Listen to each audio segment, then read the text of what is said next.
A veces me gusta acercarme a las personas que viven y experimentan la educación para poder sumergirme y descubrir todo lo que acontece en los sistemas educativos. Soy Rafael Campaña y esto es Un Mundo y la Educación.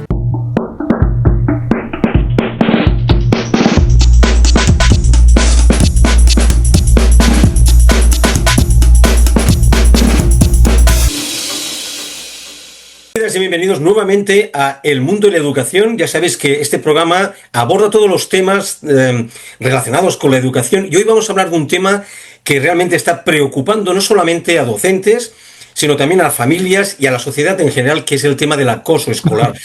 Para ello, para abordar este tema, vamos a hablar con el presidente de AEPA. Es la asociación que está dedicada a abordar este tema del acoso escolar. Y él nos va a poner un poquito en situación sobre este tema. Muchísimas gracias, Enrique.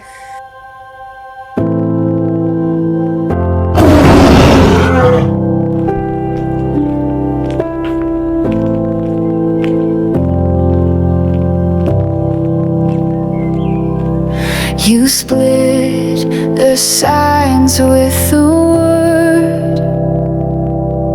The void could not resist you. What was shapeless, undefined, now pulses with your brilliance. And if creation dared to ask, can night extinguish day?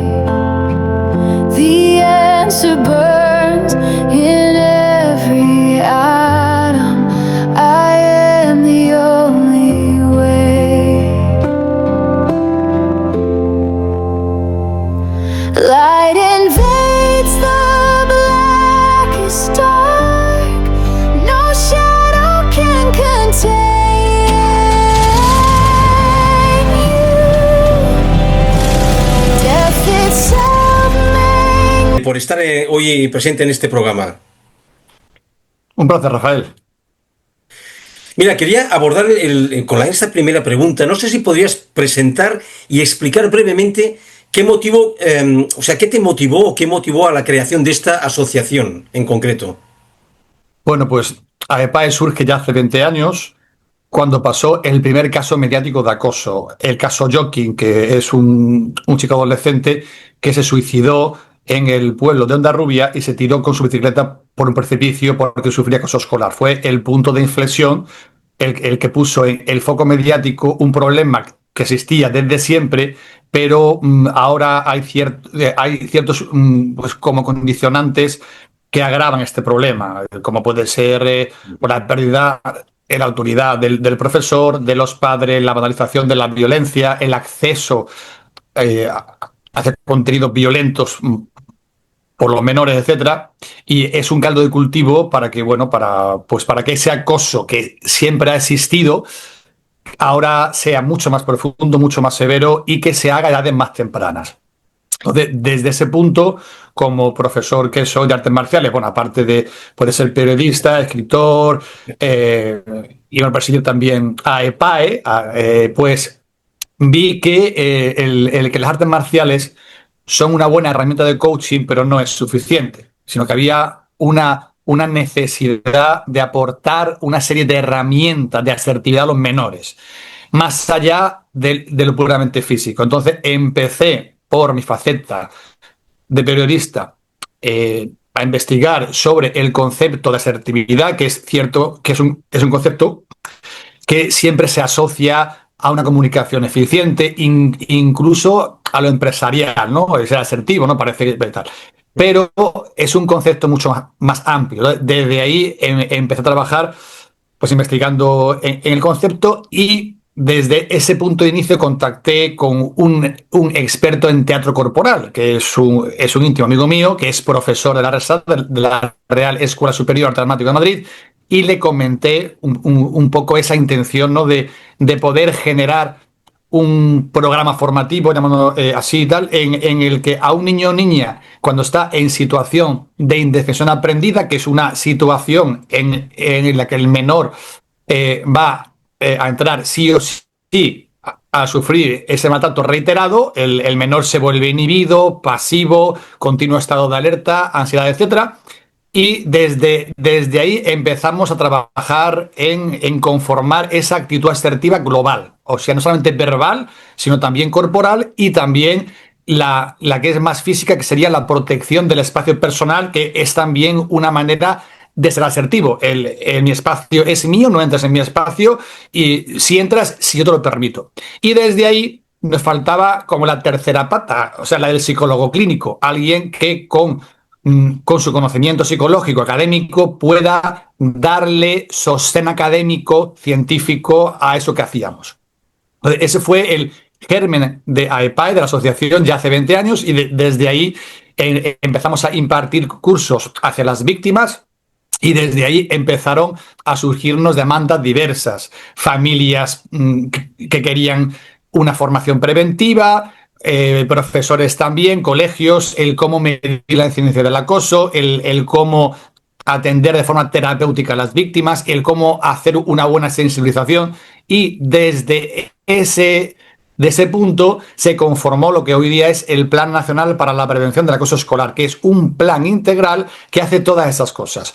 El que trabaja en la prevención por un lado y en la intervención por otra con los menores que ya están siendo víctimas severas y que necesitan de una intervención urgente. Ese fue el principio de AEPAE, y hoy, en el punto que estamos, AEPAE está celebrando nuestro 20 aniversario ahora. Y pues estamos en un punto de inflexión muy grande, somos referencia nacional e internacional, hemos intervenido ya en más de 1.300 colegios, a 65.000 estudiantes, a casi 9.000 víctimas severas, hemos hecho 15 campañas nacionales, en fin, hacemos incluso proyectos a nivel europeo de investigación, hemos colaborado con México, con Colombia, con Venezuela, en fin, hoy día somos ya referencia nacional e internacional porque hemos picado piedra día a día durante 20 años.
Enrique, qué interesante, pero ahora que hablas de otros países también, yo te quería preguntar, ¿cuál es la dimensión real del acoso escolar en España y si conoces otros países, ¿no? Si hay un contraste en ese sentido. Pues la incidencia del acoso, si hacemos la media de los últimos estudios, que en los últimos 10 años se han hecho muchos estudios, se han hecho de la UNESCO, de UNICEF, Save the Children, Amnistía Internacional, el de la Fundación ANAR e incluso el último que ha hecho la Fundación Colacao. Si hacemos la media de los estudios, que sería quizá la manera más objetiva, nos sale que 1 de cada 5 menores sufre acoso escolar. Estamos hablando en España de 1,5 millones de estudiantes, que es una barbaridad. En cuanto a otros países, pues por los estudios nos dicen que España es uno de los países que tiene más incidencia del mundo. hay otros dos países también que hay mucha incidencia, como son México, Estados Unidos, y bueno, hay estudios pues, que nos sitúan como en el podio, entre los 3 o 4 países que tienen más incidencia. Eso en cuanto a incidencia. En lo que preguntabas de si hay diferencias en cuanto a ese acoso escolar, es cierto que hay quizá como un acoso más directo, un acoso más, digamos, visible, que se hace más quizá en países latinos. O sea, te hablo de España, países latinos, en América, quizá por nuestro temperamento, ¿no? También tal. En países, por ejemplo, nórdicos, etcétera, también hay acoso, pero quizá ese acoso a priori no es tan, digamos, contundente ni es tan visible, aunque también existe. Porque, o sea, ¿qué datos, ya has hablado un poquito, ¿no? ¿Qué datos o experiencias, ¿no? te alarmaron para actuar, ¿no? Ya has hablado un poquito, pero hay datos, porque ya estás hablando un poco que España está bueno, en los 3 primeros. No sé si esto es el detonante. Bueno, cuando hicimos ya la asociación, digamos, de forma legal, ¿no? Porque al principio trabajábamos sin tener ese marco asociativo. Al principio, sobre todo con este caso que te digo, se empezó a tomar conciencia social del problema y al gimnasio, a los colegios, en los clubes, en los que daba las clases, llegaban muchas familias preocupadas porque intuían que algo le pasaba a su hijo o su hija. Entonces, desde ahí comenzó nuestro, digamos, trayecto, ¿no? Cuando hicimos asociación, ¿no? Que ya teníamos una página web, teníamos un correo de contacto, incluso un teléfono de contacto, nos empezaron a llegar, pues eso, muchas peticiones de apoyo y ayuda por parte de las familias. Entonces, bueno, si hablamos un poco de la evolución del acoso escolar, pues así como puntos de inflexión en lo que hemos visto, en los primeros años de asociación, pues obviamente había acoso pues, tanto físico como verbal psicológico, con la irrupción de las tecnologías y de los smartphones. Te hablo de hace 15 años quizá, ¿no? Cuando empiezan ya a llegar al principio los adultos y pues con el paso del tiempo llegan también a los niños. Ahí hubo un punto de inflexión también con el ciberacoso escolar, porque entendamos que el ciberacoso escolar es una forma de ciberacoso que está profundamente arraigada al propio acoso físico. O sea, no existe ciberacoso escolar por un lado y acoso escolar por otro. ¿Por qué? Porque el menor que sufre ciberacoso escolar sabe que se va a encontrar con el que le hace ese ciberacoso en el colegio al día siguiente. Y ese es un concepto que luego, si quieres, ya entramos más en lo que es una correcta definición del acoso escolar, porque justamente esa anticipación del peligro es lo que marca ese punto de inflexión de la ansiedad anticipatoria, de continuo estado de alerta y de que ese menor entre, si sigue ese maltrato, en un proceso de indefensión aprendida. En los últimos años, para dar un poco marco global, en los últimos años estamos viendo que los casos de acoso, los que son graves, son cada vez más severos y que ya hay constancia científica y académica de que el acoso escolar está generando problemas de salud mental en la infancia y en la adolescencia. Wow. Y desde el punto de vista de estrategias de prevención, desde tu experiencia personal y tu punto de vista también, ¿cuáles son las estrategias que tú crees que son más efectivas para prevenir este acoso escolar en los centros educativos, por ejemplo? Sí, pues fíjate, en AEPAE, de estar 20 años trabajando en ello, pues hemos visto muchos programas de intervención, desde el programa TEI que hay en España, al Socioescuela que hacen en Madrid, incluso otros planes del extranjero, que quizá el más conocido sea el Plan Kiva de Finlandia. O sea, hemos estudiado y hemos valorado los planes que existen en todo el mundo. Y al final nuestra conclusión, claro, al final en la propia experiencia como asociación hemos creado un plan integral que no existe en ninguna parte del mundo. Cualquier plan de intervención tiene que tener 2 vías paralelas. Si no están las 2 vías, no es un plan de intervención. Una, la vía de la prevención, el prevenir, el sensibilizar, y la vía de la intervención es qué hacemos cuando ya hay casos casos que sean graves, más graves o incluso severos, en los que se requiere una intervención que sea rápida y que sea correcta en tiempo y forma. Porque a mayor tiempo de que sufra un niño acoso, mayor daño hay en el niño. Entonces, desde ahí, cualquier intervención que se haga tiene que tener esas dos líneas. Una en la prevención y otra en la intervención, y que sean complementarias. También cualquier plan, como hace el plan de PAE, es fundamental que se pueda medir la incidencia de forma precisa. No vale un sociograma. Se vende a veces el que un sociograma es una herramienta en la que se puede medir el acoso. No es así. El sociograma lo que mide es la filiación dentro del aula. Sí puede ser útil para detectar si un niño está más o menos solo, o incluso para confirmar cualquier situación de maltrato, para ver pues quién es el mal líder o cuál es el grupo.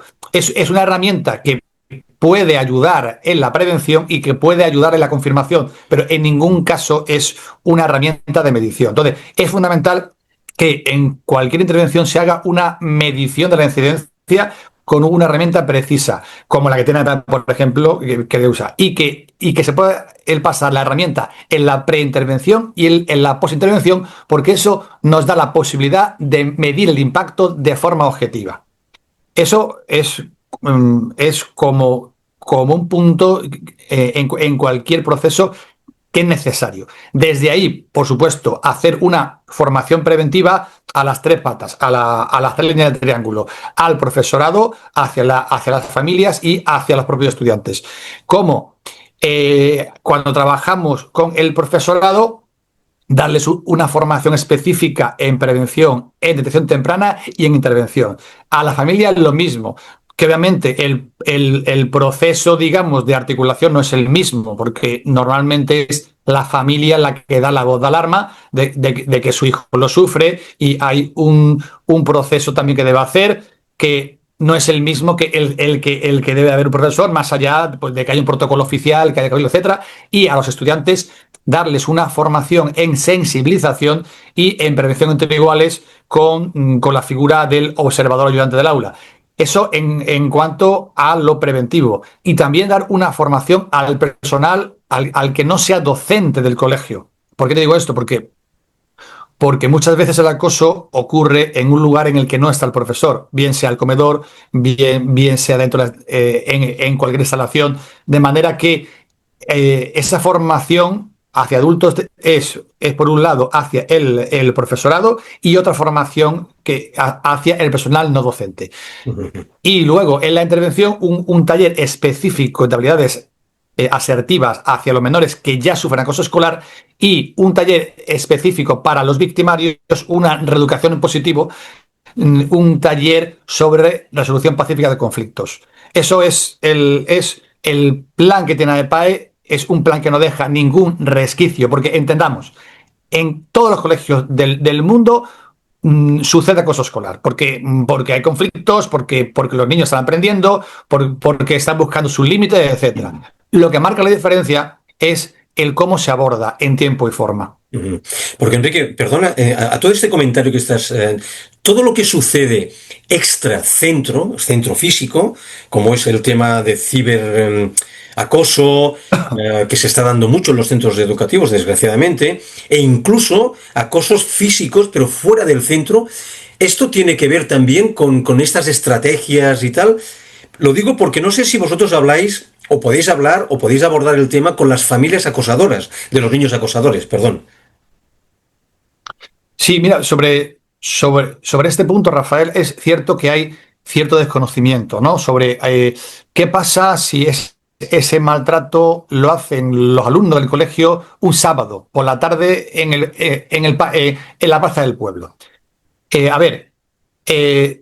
Si el maltrato ocurre dentro del recinto del centro educativo, el colegio es responsable del maltrato porque tiene la guardia y custodia del menor desde que entra hasta que sale. Eso es así. Si ese maltrato sigue siendo entre alumnos de ese mismo colegio y ocurre fuera del colegio, sigue siendo acoso escolar. En esencia, lo único es que el centro no es responsable de ese suceso porque no ocurre dentro de la instalación. ¿Por qué digo esto? Porque esos niños que el sábado por la tarde se encuentran en la plaza del pueblo, el día siguiente se van a encontrar en el colegio y ese suceso es o preludio o consecuencia de lo que ocurre dentro. Esto es algo que es importante. Una cosa es la responsabilidad del centro, que no la tiene porque un sábado no tiene la guardia y custodia del menor, pero otra es que ese suceso no es un suceso aislado. Con lo cual sigue siendo acoso escolar, pero el centro no es responsable del porque se van a encontrar en el centro. Fíjate que esto es una visión nuestra muy que se basa en la experiencia. Ujú. Y que así debe ser, porque ese suceso del domingo por la tarde tiene una repercusión directa el día siguiente en el colegio. En cuanto al ciberacoso que antes comentaba, Rafael, Ujú. claro, el ciberacoso ocurre en un universo virtual y puede ocurrir 24/7, cierto, pero vuelvo a lo mismo. O sea, no todo ciberacoso es ciberacoso escolar. El ciberacoso escolar es cuando lo hacen los alumnos de un mismo centro. Y vuelvo al principio de que es o preludio o consecuencia del acoso presencial. ¿Vale? Por eso en AEPA diferenciamos que hay cierto desconocimiento. No, o sea, no hablamos de ciberacoso, sino de ciberacoso escolar, que no es lo mismo. A un chico que está en segundo de la ESO, por medio de Instagram, le pueden acosar. Ujú. Incluso chicos de su edad, a su perfil. Es ciberacoso, no es ciberacoso escolar. Pero si ese chico que le está acosando por Instagram o por el WhatsApp es de su centro, es ciberacoso escolar, porque se van a encontrar de nuevo en el centro, insisto, es preludio o es consecuencia de ese acoso diario. Eso es un concepto que hay que entender muy bien si queremos abordar en profundidad el acoso escolar. Entiendo. Y tú, Enrique, ¿podrías compartir algún ejemplo de un colegio, de un centro educativo que hayas aplicado con éxito estas estrategias de que has hablado un poquito antes, ¿no? Para abordar estos casos. Bueno, AEPA ha intervenido en más de 1.300 colegios, bien de forma global o parcial, en centros en los que se ha implementado el plan completo, que es lo mejor, ¿no? Porque no dejamos en la intervención Mm. ninguna fisura, pues en forma completa, pues así de memoria, pues igual hemos intervenido en 100 centros. En el resto de centros han sido intervenciones pues más parciales, una formación al profesorado, una formación a las familias y en el aula, una formación en un número concreto de aulas en los que se detecta que hay especial riesgo, etcétera. Bueno, como AEPAE hace un pretest y un posttest y se mide el impacto de forma científica, pues la disminución de la incidencia general de AEPAE cuando hace el plan entero es de un 67% en la disminución de la incidencia y de un 94% en víctimas severas. O sea, no existe ningún plan en el mundo que haga eso, porque además lo medimos con un pretest y un posttest.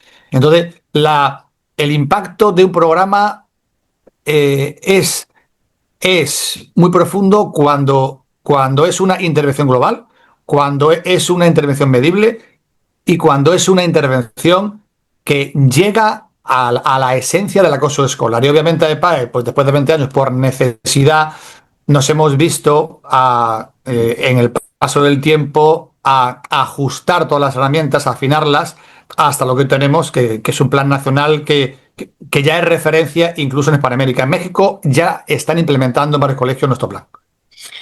Has hablado un poco de formación, ¿no? Yo quería preguntarte cómo pueden los profesores, en base a estas formaciones y tal, identificar esas señales, ¿no? Esas cosas tempranas, ¿no? Esa prevención de acoso que suelen, bueno, que a veces pasan desapercibidas, ¿no? Pero que son sutiles.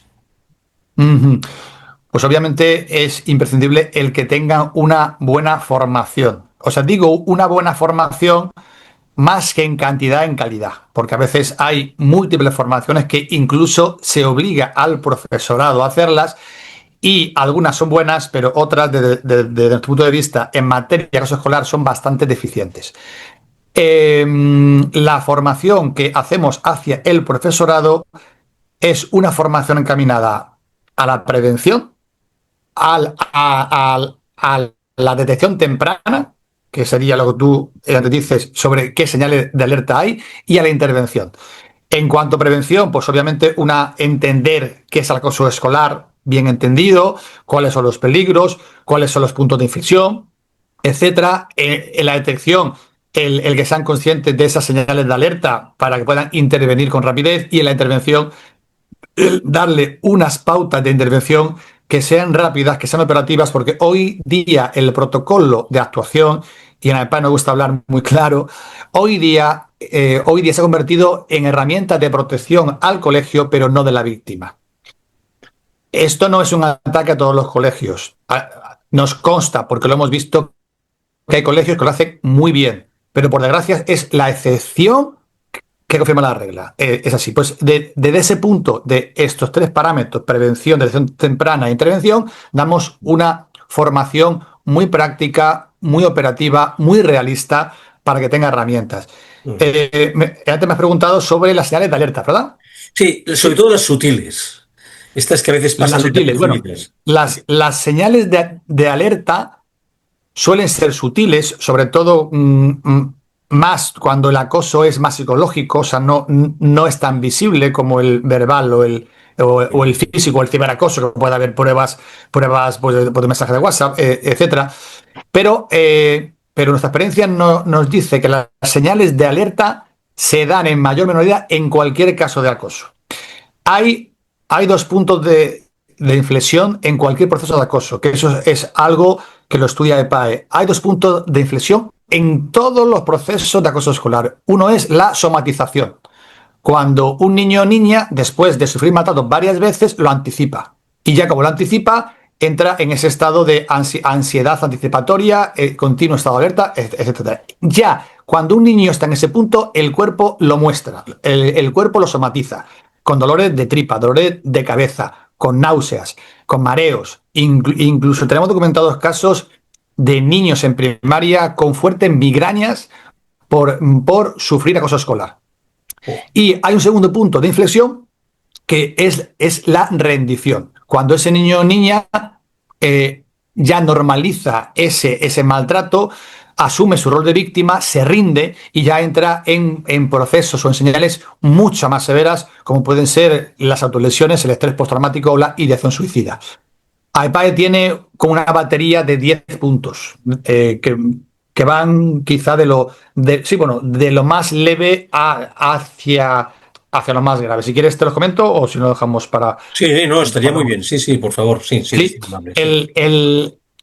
La primera señal es un cambio en el comportamiento habitual de un niño o niña. O sea, si un niño o niña es muy dinámico, muy proactivo, incluso disruptivo en cómo es, pero de pronto se vuelve triste, se vuelve inhibido, se esconde en su cuarto y no habla con nadie, ya no sonríe, es una señal importante. Pero también es a la contra. Si un niño es más introvertido, es más inhibido per se, pero de pronto se vuelve ansioso, se vuelve nervioso, se vuelve incluso a veces agresivo, es también una señal básica. Ese sería como el primer punto, sería ese.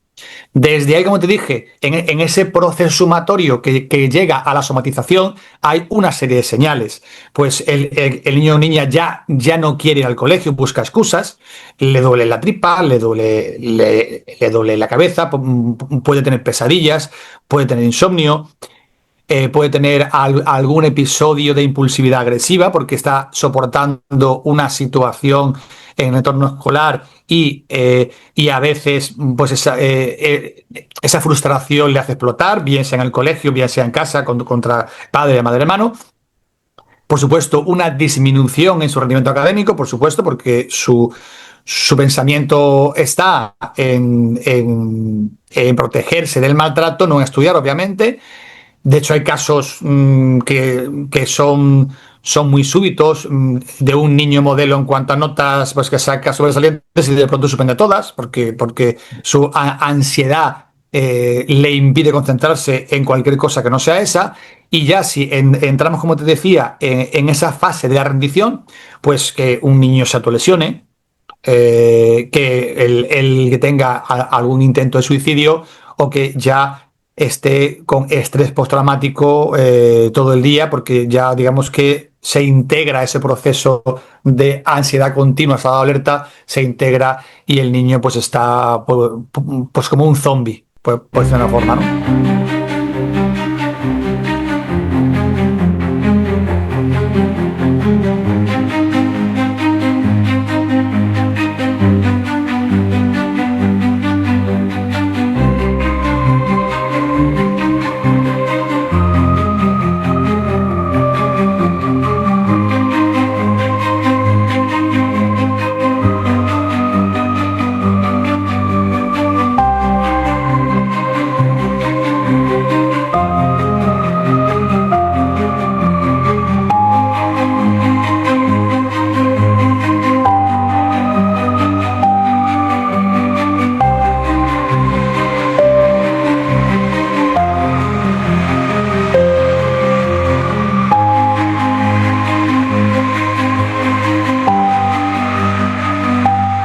Y Enrique, ¿tú podrías compartir alguna app o alguna herramienta digital que recomiendes para proteger a los menores, ¿no? Hablando del ciberacoso, ¿hay alguna app, alguna cosa?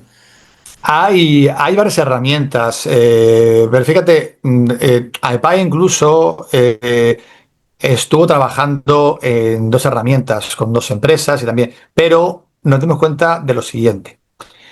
Normalmente, la herramienta sería positiva para padre o madre, pero no para estudiante, porque un estudiante normalmente tiene el teléfono lleno de aplicaciones que le interesan. El que un menor se descargue una aplicación de acoso escolar es complicado. De hecho, lo hemos intentado varias veces y no es algo muy operativo. Digo para los menores. Para los menores. Hay varias. Hay varias. Hay una que se llama Berresol, hay otra que... en fin, hay varias aplicaciones sobre eso. Pero insisto, no... Hacia los menores no suelen ser muy operativas por eso, porque el menor quiere tener en su teléfono el Spotify, las redes sociales, sus aplicaciones y no está para eso, para descargarse una aplicación y entrar en ellas, ¿no?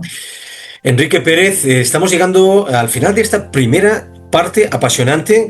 Te agradezco mucho porque has estado explicando muchas cosas y muchas otras que nos quedan para la segunda parte. Vamos a hablar de la comunidad, de las familias, de los centros en sí, si eres tan amable. Pero aquí yo, no sé, me quedaría con tantas cosas. Sobre todo me he quedado con una cosa que has comentado que a mí como docente, ¿no? me ha preocupado mucho, que es toda esta... vamos a llamar consecuencias psicológicas que sufren, ¿no? los acosados, sobre todo los acosados, de somatización, de normalización, y que eso tiene unas consecuencias emocionales y posteriormente personales que no sé si tenemos nos imaginamos la dimensión a la que pueden llegar, ¿no? Yo te agradezco mucho, Enrique, te esperamos en esta segunda parte, sobre todo los que estáis ahí detrás, no os perdáis esta apasionante segunda parte sobre el acoso escolar con Enrique Pérez. No sé si quieres comentar la última cosa, Enrique. Sí, es comentar a colación de las secuelas mentales. Fíjate que nos llegan continuamente mensajes de correo electrónico a la asociación de ayuda de adultos que han sufrido acoso escolar y que arrastran ese rol de víctima, esa victimización, esa ansiedad, incluso la vida de adulto. Y hace unos días, fíjate, nos contactó una chica que ha terminado criminología, sufrió acoso escolar y su trabajo fin de grado, que de hecho nos lo envía esta semana, es un trabajo específico que ella ha sentido en sus propias carnes sobre los cambios en la personalidad de los niños que sufren porque su cerebro está en desarrollo cognitivo y de cómo modifica esa personalidad del niño y le perjudica en la vida del adulto. Fíjate, hasta llegar. Y ya por cierre de esa entrevista, la pasada semana AEPAE hizo el 8º campamento de verano para víctimas severas, en el que van niños que están en situación severa, psiquiatría, salud mental. Bueno, de los 10 menores que estuvieron, 7 ya estaban en programas de salud mental, en psiquiatría medicado. 7 de 10. Eso nos da información de de las secuelas en el corto, en el medio y en el largo plazo del acoso escolar que deberían conocer todos los responsables educativos. Porque si no abordarían el acoso escolar como lo hacen, que es de una forma cosmética, pero no de una forma real. Enrique Pérez, esperamos desde el mundo de la educación abrir un poco la ventana para que este tema realmente nos impregne a todos, no solamente docentes, sino también a las familias y a la sociedad en general, porque al final estos niños y niñas van a la sociedad y son los que después serán médicos, ingenieros, carpinteros y todo, ¿no? Muchísimas gracias, Enrique, nos vemos en la segunda parte. Hasta pronto, gracias a todos. Hasta pronto, chao. Oh